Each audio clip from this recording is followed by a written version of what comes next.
अस्सलाम वालेकुम dear students. आज हम क्लास 12th के सब्जेक्ट एंटरप्रेन्योरशिप आज हम डिस्कस करने जा रहे हैं और आज का जो हमारा चैप्टर रहेगा that will be human resource management, one of the important topic in your syllabus. ना सिर्फ आपके इस क्लास के लिए बल्कि आगे वाले आने वाले क्लास में भी आपको इवन एक सब्जेक्ट ही मिलेगा जिसका नाम है ह्यूमन रिसोर्स मैनेजमेंट। आपने सुना होगा कभी that boy is an HR manager, या वो जो लेडी है वो एक एचआर मैनेजर है, वो गर्ल एचआर मैनेजर है। ये एचआर मैनेजर क्या होता है, ये एचआर का काम क्या है, ये ह्यूमन रिसोर्स मैनेजमेंट होती क्या है, वही आज इसका हम पोस्टमार्टम करने जा रहे हैं। हम यूनिट 3 पे हैं और हमारा जो आज का टॉपिक है एंटरप्रेन्योरशिप सब्जेक्ट में वो रहेगा आपका ह्यूमन रिसोर्स मैनेजमेंट। क्या होता है ह्यूमन रिसोर्स मैनेजमेंट, चलिए हम डिस्कस करते हैं। जो ह्यूमन रिसोर्स जो होता है ये one of the most important resource of any organisation माना जाता है। कॉस्ट ऑफ द प्रोडक्ट जो है उसमें दूसरा कंपोनेंट जो आता है दैट्स लेबर कॉस्ट। पहला component cost of the product में आता है आपका रॉ मटेरियल। सेकंड कैटेगरी पे या सेकंड लेवल पे, सेकंड स्टेज पे जो खर्चा आता है एक प्रोडक्ट बनाने में वो आता है लेबर खर्चा, यानी एम्प्लॉइज का खर्चा। When we talk about the labour it includes as well as employees. इसी से हमें पता चलेगा कि लेबर अगर सेकंड कंपोनेंट है कॉस्ट ऑफ द प्रोडक्ट में तो इसकी कितनी अहमियत है। असल में जो एम्प्लॉयज जो माने जाते हैं, the success and failure of the any organisation is totally depend upon its employees. बहुत सारे बड़े बड़े ऑर्गेनाइजेशंस जो है वो कोलैप्स हो गए because of dishonesty, disloyalty of the employees. But at the other side अगर हम देखेंगे, कुछ ऑर्गेनाइजेशन बिल्कुल कुछ नहीं थी लेकिन उनके एम्प्लॉयज की डेडिकेशन, उनके एम्प्लॉयज की ऑनेस्टी, सिंसियरिटी एंड पंक्चुअलिटी की वजह से वो ऑर्गेनाइजेशन जो है आसमान छू गई। तो यहां से हमें पता चल सकता है कि जो एम्प्लॉयज की जो अहमियत है, एम्प्लॉयज एक सिंसियर एम्प्लॉय होना, एक डेडिकेटेड, एक एफिशिएंट एम्प्लॉय होना एक ऑर्गेनाइजेशन में कितना अहम रोल अदा करता है। ह्यूमन रिसोर्स जो है इंसान ने, अल्लाह ताला ने इंसान को अशरफुल मखलूकात बनाया, इसमें हर एक कला बख्शी है, इसमें दिमाग बख्शा है जिससे ये फर्क कर सकता है बुरे और अच्छाई में। इसी शर्फ की वजह से एक ऑर्गेनाइजेशन में भी एक इंसान का बहुत ही अहम रोल अदा होता है और इसकी अहमियत भी बहुत अच्छी खासी है। जब हम बात करते हैं एक ह्यूमन रिसोर्स की, तो डायरेक्टली एंड इनडायरेक्ट, डायरेक्टली आपको इस प्रोडक्ट में ह्यूमन रिसोर्स का कॉस्ट नजर नहीं आएगा। अगर हम बात करेंगे जो मार्कर मेरे हाथ में है तो यहां पे हमें ज्यादा से ज्यादा इसका मटेरियल नजर आ रहा है, लेकिन जहां तक इसकी ह्यूमन रिसोर्स का खर्चा है वो हमें नजर नहीं आ रहा है। लेकिन चीज को बनाने में किसी बंदे का हाथ इस्तेमाल जरूर हुआ ही होगा। अगर आप कितना भी टेक्नोलॉजी का इस्तेमाल कितना करोगे, लेकिन somewhere you need some efficient employees जो उस टेक्नोलॉजी को इस्तेमाल करें। मिसाल के तौर पर हम बात करते हैं कि आजकल कंप्यूटर का जमाना है, हर एक चीज कंप्यूटर से बनता है, मशीन से बनता है, इंसान का कोई अमल दखल नहीं है। लेकिन उस मशीनरी को कमांड देने वाला, उस कंप्यूटर को चलाने वाला, कमांड देने वाला कोई ना कोई एम्प्लॉय ही होता है। तो एक एम्प्लॉय के बगैर हम ऐसा कोई ऑर्गेनाइजेशन सोच भी नहीं सकते हैं, या कोई प्रोडक्ट हम बना ही नहीं सकते हैं, या कोई सर्विस हम दे ही नहीं सकते जब तक उसके पीछे कोई एफिशिएंट वर्कर ना होगा। अब ये ह्यूमन रिसोर्स मैनेजमेंट क्या होता है, ये नाम से ही पता चलता है एक ऐसी मैनेजमेंट है एक ऑर्गेनाइजेशन में जिसका मुद्दा और मकसद होता है एम्प्लॉयज को हायर करा के उनसे काम लेना। हाँ, यानी एफिशिएंट वर्कर्स को हायर करना, एफिशिएंट वर्कर्स को सिलेक्ट करा के उनसे काम लेना ताकि ऑर्गेनाइजेशन का ऑब्जेक्टिव हासिल हो सके। That we called as human resource management. तो ह्यूमन रिसोर्स मैनेजमेंट को हम डिटेल में देखते हैं। It's a set of programmes, functions and activities designed and performed in order to maximize both employee as well as organizational effectiveness. यानी ये वो इस ह्यूमन रिसोर्स मैनेजमेंट में हम जो भी एक्टिविटीज कैरी ऑन करते हैं या जो भी हम प्लानिंग करते हैं, गर्ल्स कोई भी प्रोग्राम, कोई भी प्लानिंग, कोई भी फंक्शंस हम इस वजह से करते हैं ताकि एक ऑर्गेनाइजेशन में जो एम्प्लॉय है वो भी इफेक्टिव बन सके, उसमें भी काबिलियत आ सके और at the same time organisation के ऑब्जेक्टिव्स भी इफेक्टिवली के साथ अचीव हो सके। यानी ऑर्गेनाइजेशन को भी फायदा हो सके और एम्प्लॉय को भी फायदा मिल सके। यही काम जिससे एम्प्लॉय को भी फायदा मिल सके और ऑर्गेनाइजेशन का भी मकसद हासिल हो सके, that we called as human resource management. उस फंक्शन को हम कहते हैं human resource management. It can be defined in other terms as well. It's a function of management that helps organisation. ये वो फंक्शन ऑफ मैनेजमेंट है जो एक ऑर्गेनाइजेशन को हेल्प करती है किस चीज में? Recruiting, selecting, training and developing it's employees. दो चार चीजें हैं इसमें आप कुल मिला के देखोगे। रिक्रूटिंग, लोगों को बुलाना, आजा हमारी कंपनी में वैकेंसी है फलानी जॉब के लिए, उसके लिए अप्लाई करो। आफ्टर अप्लाइंग उनको सिलेक्ट करना as per the needed the requirement of the job, तो इनको सुटेबल जॉब देना ताकि जो इसकी क्वालिफिकेशन है, कला है, उसके मुताबिक उनको सिलेक्ट करना, दैट इज कॉल्ड सिलेक्टिंग। उसके बाद एम्प्लॉय सिलेक्ट करने के बाद उनमें और काबिलियत बढ़ाना, उनको और कैपेबल बनाना नए नए काम करने के लिए, उनको ट्रेनिंग देना ताकि उनकी स्किल्स में सुधार आ सके, उनकी स्किल्स बढ़ सके, उनको ट्रेनिंग देना और उनको डेवलप कराना, नए नए फ्यूचर प्लान्स के लिए उनको एडवांस में तैयार कराना, that we called as developing. So ये चार चीजें हम ह्यूमन रिसोर्स मैनेजमेंट में करते हैं। ये वो फंक्शन ऑफ द मैनेजमेंट है जिससे ऑर्गेनाइजेशन को मदद मिलती है एम्प्लॉयज को हायर करने में, एम्प्लॉयज की सिलेक्शन करने में, एम्प्लॉयज की ट्रेनिंग देने में और एम्प्लॉयज की डेवलपमेंट लाने में। जो आपको मैनेजमेंट में जो काम करके देती है, that we called as human resource management. तो यहां से आपको थोड़ा सा क्रक्स या थोड़ा सा आइडिया मिल चुका होगा जो हम किस पे बात करने जा रहे हैं। ह्यूमन रिसोर्स मैनेजमेंट होता क्या है, या इसमें वो फंक्शन ऑफ द मैनेजमेंट है जहां से आप एम्प्लॉयज हायर करते हो, उनको सिलेक्ट करते हो, उनको ट्रेनिंग वगैरह देते हो ताकि वो मोर कैपेबल बन सके और आपके ऑर्गेनाइजेशन का ऑब्जेक्टिव हासिल हो सके। This is called as a human resource management. अब बात करते हैं इसके फंक्शंस की। तो डेफिनेशन से ये पता चल चुका होगा कि असल में इसमें हम काम क्या करते हैं। Now let's discuss them in detail. Number 1, that's managerial function. जब भी हम बात करते हैं मैनेजर में आता है प्लानिंग, मैनेजर में आता है ऑर्गेनाइजिंग, मैनेजर में आता है स्टाफिंग, डायरेक्टिंग, कंट्रोलिंग। ये आपने बिजनेस स्टडीज में पढ़ चुके हो। तो सबसे पहला काम HRM का है प्लानिंग करना, ऑर्गेनाइजिंग करना, डायरेक्टिंग करना, कंट्रोलिंग करना। लेकिन किसके हवाले से? एम्प्लॉई के हवाले से, वर्क फोर्स के हवाले से, ह्यूमन रिसोर्स के हवाले से। यानी हमें प्लानिंग करना पड़ता है कि हमें किस किस्म के लोग चाहिए, किस किस्म के एम्प्लॉयज चाहिए। क्या हमें गेट कीपर चाहिए, क्या हमें ऑफिस बॉय चाहिए, या क्या हमें मैनेजर्स चाहिए, हमें किस किस्म के लोग चाहिए। अच्छा, इसके साथ साथ हमें प्लानिंग में हम ये भी डिसाइड करते हैं कि हमें कितने लोग चाहिए, how many number of persons we need. अच्छा, उनका मकसद क्या रहे, उनको हम क्या काम देंगे। गर्ल्स, ये हम प्लानिंग में करते हैं, ये आपने पढ़ा है बिजनेस स्टडीज में। नेक्स्ट मैनेजरियल फंक्शन में आते हैं ह्यूमन रिसोर्स को हम कहां से लाएंगे, what will be the source of recruiting employees. अच्छा, हमें उनके लिए क्या क्या रिसोर्स अरेंज करनी है। अगर हमें एम्प्लॉयज को लेना है तो हमारे एम्प्लॉयज को अगर हम कल हायर करेंगे तो उसको हम किस काम पे बिठाएंगे, कौन सी मशीनरी पे बिठाएंगे, उसको हमें क्या क्या चीजें यहां से देनी है। That we called as organising, यानी कि रिसोर्सेज अरेंज करना ताकि हम एक एम्प्लॉय को हायर कर सके। डायरेक्टिंग, एम्प्लॉयज हायर करने के बाद उनको हम किस काम पे बिठाएंगे ताकि हमारी ऑर्गेनाइजेशन का मकसद अचीव हो सके। डायरेक्ट करना, to put them in at their actual work place. Controlling, फिर वो जो एम्प्लॉय हमने हायर किया, जिसको हमने काम पे बिठा दिया, उसकी परफॉर्मेंस को चेक कराना, उसकी परफॉर्मेंस को मेजर करा के एक्चुअल परफॉर्मेंस के साथ कंपेयर कराना जो हमने प्लान सेट किया था उस बंदे के लिए कि आपको 1 घंटे में 1000 यूनिट्स बना के देने हैं।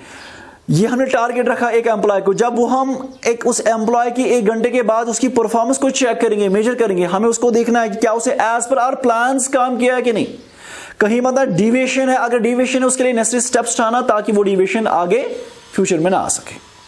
गर्स ये 4 चीजें हम करते हैं मैनेजरल फंक्शन में, that's planning, organizing, directing and controlling.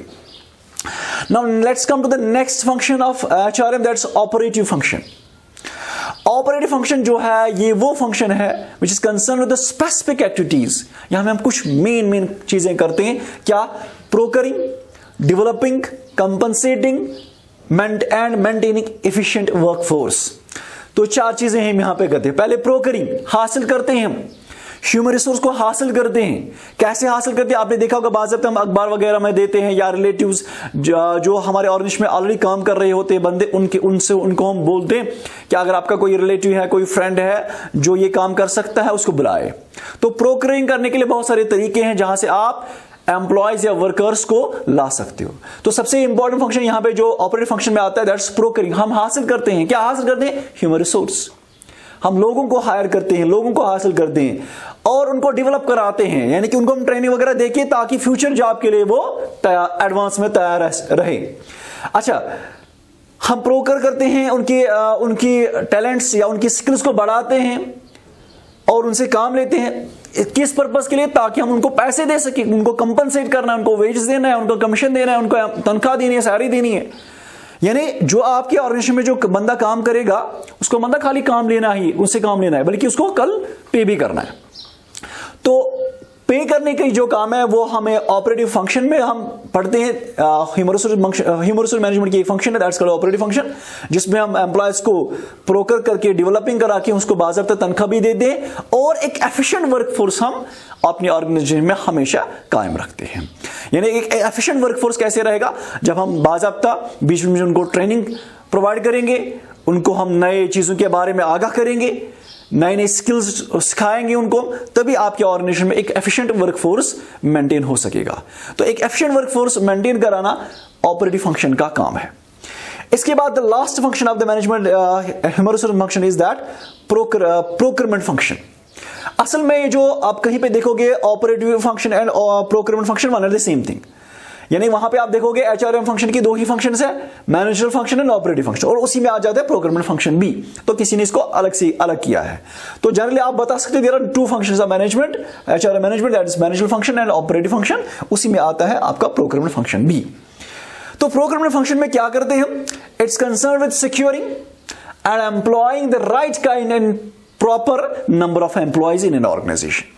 यानी यहां पे हम क्या करते हैं, जो आपने एम्प्लॉयज हायर किए, जिन एम्प्लॉयज को आप तनख्वाह देते हो, जिन एम्प्लॉयज से आप काम लेते हो, उनको सिक्योर कराना और इसके साथ साथ राइट काइंड ऑफ पर्सन आप चूज करते हो for the right job.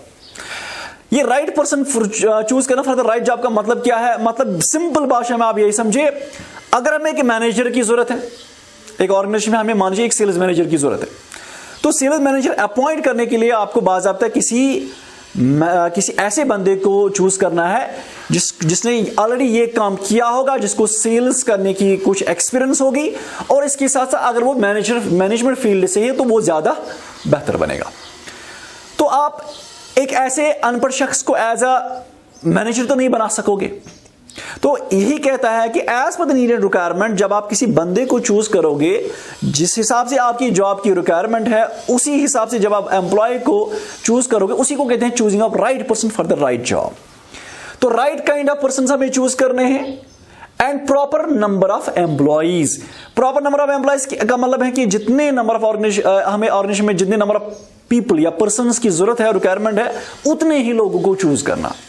Over stocking of employees हमें नहीं करना है। जब आप ज्यादा एम्प्लॉयज अपने ऑर्गेनाइजेशन में रखते हो तो इसका मतलब है आप फजूल में उनको तनख्वाह देते हो, फजूल में आपको खर्चा हो रहा है। अगर आप कम रखोगे तो आपके कुछ काम अधूरे रह जाएंगे। इसलिए एक राइट नंबर ऑफ पीपल आपको चूज करने हैं, एक प्रॉपर क्वांटिटी आपको चूज करनी है, सिलेक्ट करनी है, हायर करनी है, ताकि आपका काम भी पूरा हो सके और आपके एम्प्लॉयज बैठे बिना, यानी एक प्रॉपर नंबर ऑफ एम्प्लॉयज आपको चूज करने हैं ताकि आप अंडर स्टॉकिंग से बच जाए या और स्टॉकिंग से बच सको।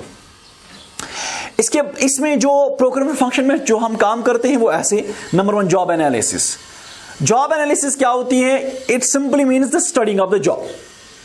स्टडिंग ऑफ जॉब का मतलब, मिसाल के तौर पर अगर हमें एक ऑफिस बॉय चाहिए ऑफिस के लिए हमें कोई बंदा चाहिए।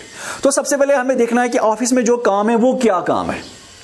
हमें ऑफिस में ये काम है, बच्चों से जो फी आएगा पहले वो उनको रिकॉर्ड करके और रिकॉर्ड करेगा, फी पकड़कर वही पैसा वो उसको बैंक में जमा करवाना है, ये उसका काम है। मान लीजिए इतना ही काम है, फी हासिल करके उनको बच्चों को रिसिप्ट देना और वही फीस फिर शाम को हर दिन अकाउंट में डालना, ये ऑफिस बॉय का काम होगा।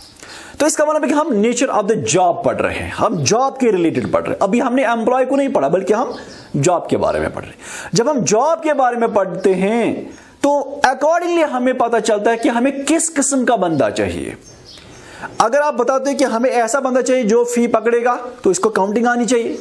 हाँ, एक रिक्वायरमेंट आपको यहां से पता चलेगा कि आपको एक ऐसा बंदा चाहिए जिसको काउंटिंग वगैरह करनी आनी चाहिए, और दूसरा बंदा जो पढ़ा लिखा भी होगा, जिसको ये लिखना भी आए, जिसको रिसेप्ट देना भी आए, और एक ऐसी क्वालिटी इसमें और एक क्वालिटी इसमें होनी चाहिए उस बंदे में जो आपको हायर करनी है कि उसको ये भी आना चाहिए कि बैंक के साथ हमें कैसे डील करना है, यानी कितना, यानी पैसे भरना, पैसे निकालना, ये सब काम भी उसमें आना चाहिए।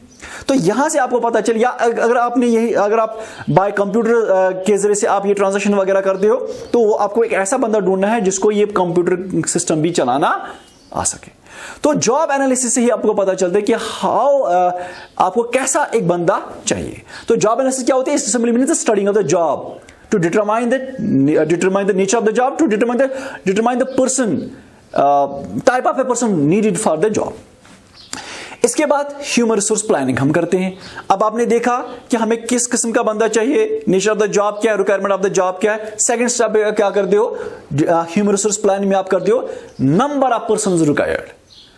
आप अगर ऑफिस में बंदा चाहिए ट्रांजैक्शन रिकॉर्ड करने के लिए और हिसाब किताब रखने के लिए, अब कितने लोग चाहिए, ये जो कितने लोग चाहिए ये काम है ह्यूमन रिसोर्स प्लानिंग का।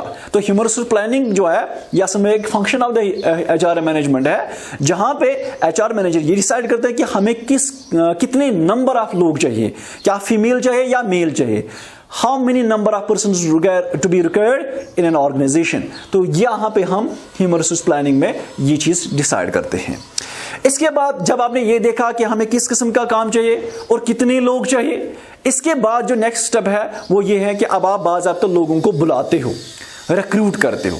रिक्रूटमेंट का मतलब है stimulating the people to apply for the job, यानी आप लोगों को मनवाते हो, आप लोगों को रागिब करते हो कि आज हमारी कंपनी में फलानी जॉब की वैकेंसी है, इसके लिए आप अप्लाई करो। तो रिक्रूटमेंट का मतलब है बुलाना, लोगों को इनविटेशन देना, आज हमारी कंपनी में जो जॉब है उसके लिए अप्लाई करो, उनको स्टिमुलेट करना, उनको अट्रैक्ट करना, दैट्स कॉल्ड रिक्रूटमेंट।